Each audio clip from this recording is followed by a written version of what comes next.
diplomatischen Verwerfungen im Streit um einen U-Boot-Deal mit Australien haben US-Präsident Biden und der französische Präsident Macron für Oktober ein persönliches Treffen in Europa vereinbart.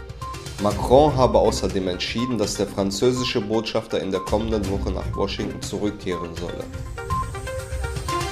Chinas Staats- und Parteichef Xi Jinping hat in der UN-Generaldebatte das angekündigt, was Umweltschutzgruppen und Experten seit Jahren fordern.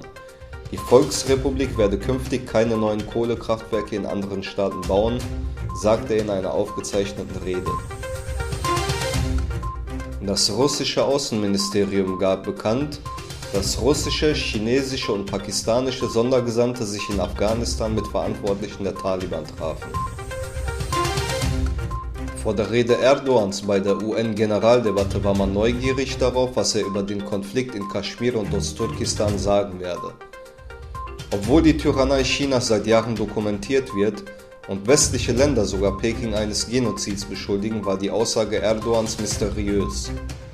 Er sagte, er glaube, dass man sich mehr für den Schutz der Grundrechte der Uiguren einsetzen solle.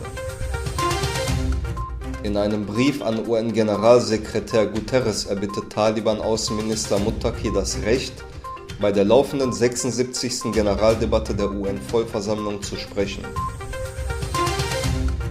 Der amerikanische Außenminister Blinken und der türkische Amtskollege Çavuşoğlu trafen sich im Rahmen der UN-Generaldebatte für ca. eine Stunde, um über den Bergkarabach-Konflikt zu beraten.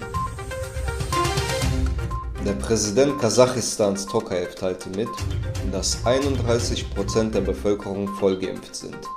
Tokayev sagte in einer Videobotschaft für die UN-Generaldebatte, dass sein Land sich darum bemühen wird, alles erdenklich Mögliche gegen die globale Bedrohung durch Covid-19 zu tun.